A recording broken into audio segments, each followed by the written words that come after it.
Calculate the mass of ascorbic acid, calculate the mass of ascorbic acid. अच्छी बात है, आपको इसका मोलिकुलर फॉर्मूला भी दिया हुआ है। Calculate the mass of ascorbic acid to be dissolved in 75 gram of acetic acid. Simple सी बात, फिर वही W2 आपको निकालना है। W1 की वैल्यू आपको यहाँ पे गिवन है, आप M2 बड़े आराम से निकाल सकते हैं क्योंकि आपको वो दिया हुआ है फॉर्मूला C6H8O6। निकाल लेंगे formula 12 into 6 plus 8 into 1 plus 6 into 16। Formula आपके निकल के आएगा। और आपको बोला हुआ है लोअर मेल्टिंग पॉइंट बाय, दो लैंग्वेज बन सकती थी यहाँ पे, दो, अगर एक ही वर्ड से दो लैंग्वेज बन जाए। अगर यहाँ लिखा होता लोअर इट्स मेल्टिंग पॉइंट या फिर freeze its melting point at, अगर एट लिख देते तो यहाँ पे हमें TF की वैल्यू दी होती, लेकिन इसमें लिखा हुआ है कि बाय कितने से कम हुआ है, तो बाय का मतलब है ये कौन सी वैल्यू है 1 डिग्री सेल्सियस, डेल्टा TF। किसकी वैल्यू है, डेल्टा TF। बच्चों को समझ में आ गया, फॉर्मूला वही लगने वाला है, delta TF is equal to KF W2 into 1000 divided by M2 into में W1। अब 50% चांसेस होते हैं, इस क्वेश्चन को कैसे गलत कर दोगे तुम लोग। देखो भाई, यहाँ पे आप देखते हो ये डिग्री सेल्सियस में दिया हुआ है, बट KF की वैल्यू केल्विन किलोग्राम पर मोल में दिया है, तो इस डेल्टा TF को केल्विन में कर देते हो। अभी लास्ट वाले क्वेश्चन में मैंने बताया कि ऐसे नहीं करना है आपको, चेंज तो केल्विन में जो आए चाहे डिग्री में आए उतना ही है, तो जो अगर डेल्टा TF या डेल्टा TB की वैल्यू, किसी की भी चेंज की वैल्यू आपको डिग्री सेल्सियस में हो चाहे केल्विन में हो, उसको वही रखना है, नहीं तो आंसर पूरा गलत हो जाएगा। आता हुआ आंसर गलत कर दोगे आप बेफिजूल के अंदर। चलिए देखिए फॉर्मूला लगाया आप लोगों ने, डेल्टा TF की वैल्यू देखो वही 1.5 रखी है, मोलर मास 176, W1 गिवन था 75, 3.9 KF की वैल्यू भी गिवन थी, आपका W2 की वैल्यू यहां से आ गई। फाइन, चलिए नेक्स्ट क्वेश्चन की बात करते हैं। Calculate the osmotic pressure. अच्छा, ऐसा नहीं हो कि मैं यहाँ पे वीडियोस बता रहा हूँ, आपको लैंग्वेज भी समझ में आ रही है, आपको कॉन्सेप्ट भी समझ में आ रहा है, क्वेश्चन भी करने का तरीका, तो वो आप वीडियोस देखे जा रहे हो। ये वीडियो कोई लाइव वीडियो तो है नहीं अभी आपके लिए, आप एक क्वेश्चन देखेंगे, आप सॉल्यूशन मेरा देखेंगे, आप इस वीडियो को स्टॉप करेंगे, आप न्यूमेरिकल सॉल्व करेंगे और फिर आप आंसर को चेक करेंगे। गलत आएगा तो आप यहां से टैली भी कर सकते हो। इससे बेस्ट तरीका आपको यहाँ पे कोई नहीं मिल सकता कि साथ के साथ एनसीईआरटी क्वेश्चन भी आप लोगों के हम रिवाइज करवा रहे हैं। Fine, calculate the osmotic pressure. Osmotic pressure किससे डिनोट होता है, पाई से। किससे होता है, पाई से। ओहो, कंडीशन दे दी भाई इन्होंने, तो कंडीशन दे दी पास्कल में निकालना, नहीं दी होती तो ये तो आपकी मर्जी पे होता कि आप किस में निकालना चाहते हो, एटीएम में, बार में, पास्कल में दिया है। Exerted a solution prepared by dissolving 1 gram of polymer, मतलब आपने लिया 450 ml H2O। क्या लिया हुआ है, 450 ml H2O, और उसके अंदर डाल रहे हैं 1 ग्राम पॉलीमर। सब कुछ दे दिया, गिवन मास भी दे दिया सॉल्यूट का W2, मोलर मास भी दे दिया M2, वॉल्यूम भी दे दिया आप लोगों को। निकालना क्या है, osmotic pressure. Pi is equal to CRT।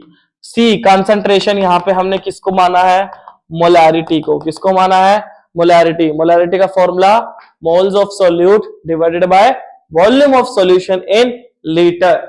अगर वॉल्यूम ml में गिवन होगी तो किससे मल्टीप्लाई करेंगे, 1000। यहां तक बच्चा कर लेता है। दिक्कत आती है कि इसका आंसर पास्कल में पूछा हुआ है, तो पास्कल की वैल्यूज याद रखो ना भाई।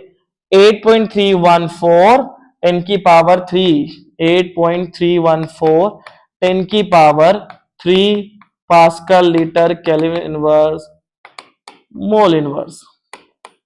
बस इस वैल्यू को आपने ध्यान रखना है, बाकी सब कुछ सेम है। सेकंड भूल मत जाना, केल्विन में है तो टेम्परेचर भी किसमें लेंगे हम, केल्विन में लेंगे। ये दो चीज इस क्वेश्चन में ऐसी है जो बच्चे भूल जाते हैं और गलती करने के चांसेस बढ़ जाते हैं।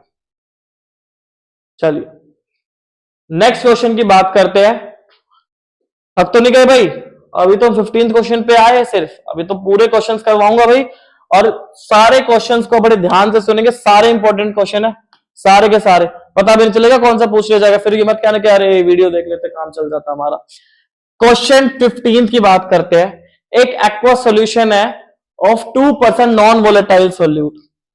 आपने एक चीज नोटिस करना, हर क्वेश्चन में हर एक ऐसी नई चीज हो रही है कि आप लोग पिछले वाले क्वेश्चन से डिफरेंट होती है। और हो सकता है ये 2% जो मैं बात करें क्लास 11th का कॉन्सेप्ट था, तो थोड़ा थोड़ा सा वो भी आप लोगों का यूज हो रहा है। एक एक्वा सोल्यूशन है 2% non volatile solute. What do you mean by non volatile? Non volatile मतलब जो इवेपोरेट नहीं हो सकता, जो उड़ नहीं सकता, जो जल्दी से इवेपोरेट नहीं होगा। For an example oil, Honey, जो थोड़े लेस वोलेटाइल होते हैं।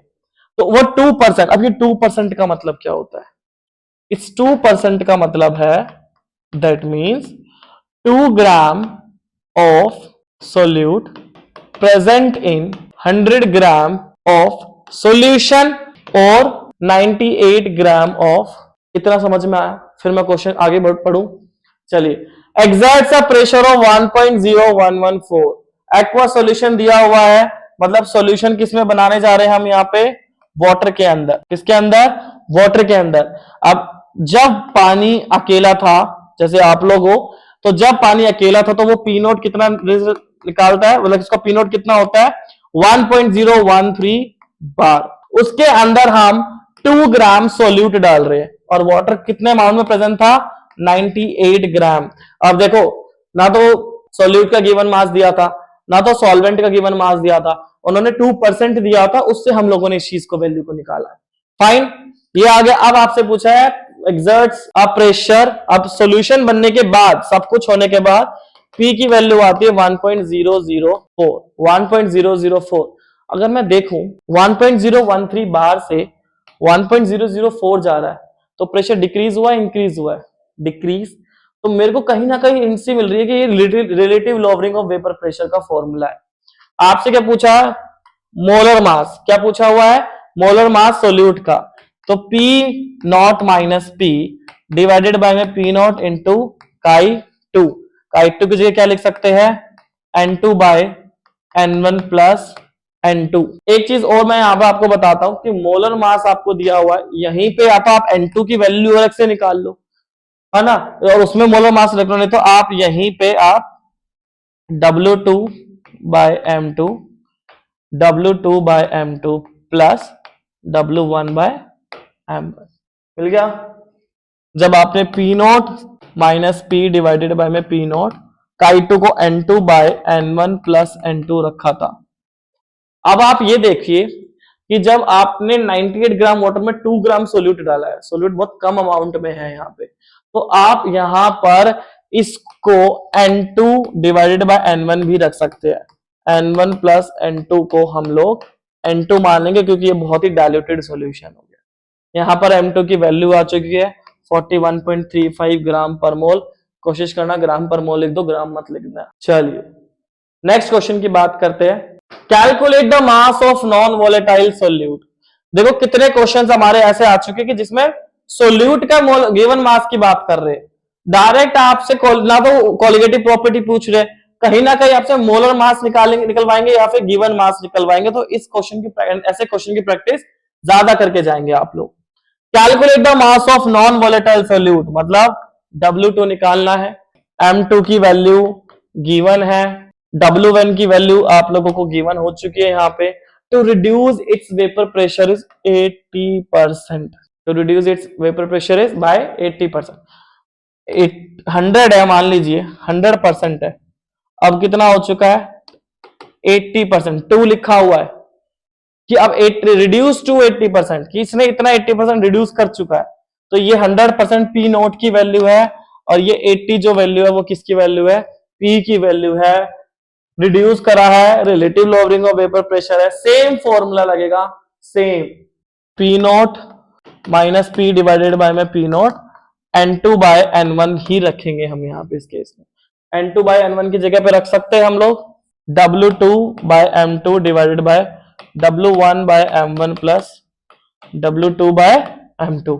इस केस में हम लोगों ने W2 को, न्यूमरेटर वाले केस में 2 को नेग्लेक्ट कर दिया। यहां से आपका W2 वैल्यू आई है 8 ग्राम। गलती मत करना, इन्होंने 0.8 क्यों लिया है ये भी बता देता हूं। लेट अस सपोज कि अगर यहाँ पे P नोट लिया है, 100 नहीं ले रहे, मैं दोनों पार्ट में करके दिखाऊंगा यहाँ पे। पी नोट अगर लिया है और 80% रिड्यूस किया है, 80% किसका, अगर यहां पे मेरा पी नोट लिया हुआ है और इनिशियल का 80% रिड्यूस कर दिया, तो मतलब 80% of P note, 80 divided by 100 into P note कितना आया 0.8 पी नोट। तो ये वैल्यू है पी की, और ये तो पी नोट था ही आप लोगों का, तो ये वैल्यूज आप यहां पे रखिए। दूसरा आप कैसा कर सकते थे, आप 100 पी नोट भी मान सकते थे और इसको फिर 80 पी नोट भी मान सकते थे, तो भी आपका आंसर गलत नहीं होता, तो भी आपकी वैल्यू और आंसर सेम ही आने वाला था। ओके चलिए, ये थोड़ा सा एक बड़ा क्वेश्चन है, थोड़ा सा ज्यादा नहीं है, हम इसी वीडियो में इस क्वेश्चन की बात करते हैं। आज हम 19 क्वेश्चन तक बात करेंगे, नेक्स्ट वीडियो में हम आगे 20 से आगे 19 से आगे क्वेश्चन की बात करेंगे। ए सॉल्यूशन कंटेनिंग, एक आपने सॉल्यूशन बना दिया भाई, चलिए साथ में बनाएंगे सॉल्यूशन। आपने एक सॉल्यूशन बनाया है जिसमें 30 ग्राम नॉन वोलेटाइल सोल्यूट डाला है, मैं W2 लिख भी रहा हूं, मेंशन भी कर रहा हूं यहाँ पे, 30 ग्राम क्या है यहाँ पे W2 एंड ओ in 90 gram of water, 90 gram of water मतलब W1 has a vapour pressure of 2.8 kelvin sorry kilo pascal. Vapour pressure कितना आया, पी कितनी वैल्यू आई है 2.8 किलो पास्कल। इसको यही स्टॉप करते हैं, इसको मैं बाद में पढ़ूंगा। सोल्यूट का मोलर मास पूछा हुआ है आपसे भाई, अब आपने क्या करा हुआ है यहाँ पे 90 ग्राम ऑफ वाटर ले रखा है, अब आप कितना ही बाद में सॉल्वेंट डाले जाओ, सोल्यूट का मोलर मास तो चेंज नहीं होने वाला ना, तो हम लोग पहले सिर्फ इतने से केस से हम क्या निकालेंगे, सोल्यूट का मोलर मास निकालेंगे। क्या निकालेंगे, सोल्यूट का मोलर मास। चलिए आपको W2 वैल्यू दे रखी थी 30, M2 आपको यहां पे निकालना है, तो जब आप सोल्यूट के मोल्स निकालेंगे तो W2 बाय M2, यहां पर 30 ग्राम और हमने M2 को कंसिडर कर दिया है मोल, कैपिटल M, क्या कंसिडर किया है कैपिटल M, और आपको P की वैल्यू दे रखी है 2.8 किलो पास्कल। कितनी वैल्यू दे रखी है 2.8 किलो पास्कल। फॉर्मूला लगाएंगे P nought minus P divided by में P N2 by N1 plus N2। आप यहाँ पे N1 की भी वैल्यू निकाल लीजिए, N1 क्या था सॉल्वेंट वाटर, तो यहाँ पे कैसे निकालेंगे, गिवन मास कितना है 90 molar mass by 18 5 moles. P nought की वैल्यू एज इट इज रहने देंगे, 2.8 P की वैल्यू दी है, P nought is equal to N2 की जगह क्या रखेंगे 30 बाय में M, और मोल्स कितने आए N1 के 5 प्लस 30 बाय में M, ये वैल्यू रखेंगे। इसको हम सॉल्व करते जाएंगे और हमारे पास एक इक्वेशन आएगी जो कि आएगी P not divided by 2.8 5M plus 30 divided by 5M। इसको यहीं तक रखे रहने दीजिए। सेकंड पार्ट में बोला हुआ है कि जब आपने 90 ग्राम वाटर था तो प्रेशर आ रहा था 2.8, कितना आ रहा था 2.8।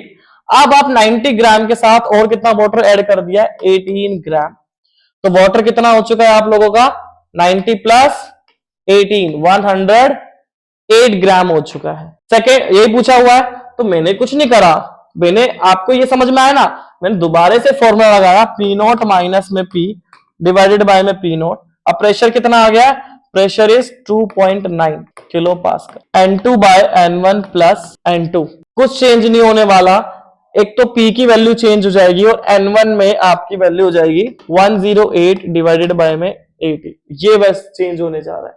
देखिए इतनी सी बात आई है यहाँ पे, यहां से भी देखो एक सेकंड इक्वेशन आई, क्यों इक्वेशन क्यों बन रही है, जरा आपने नोटिस करा यहाँ पे, क्योंकि दो चीजें नहीं पता, एक तो मुझे मोलर मास नहीं पता और एक इनिशियल प्रेशर नहीं पता हुआ, यहाँ पे नहीं दिया हुआ।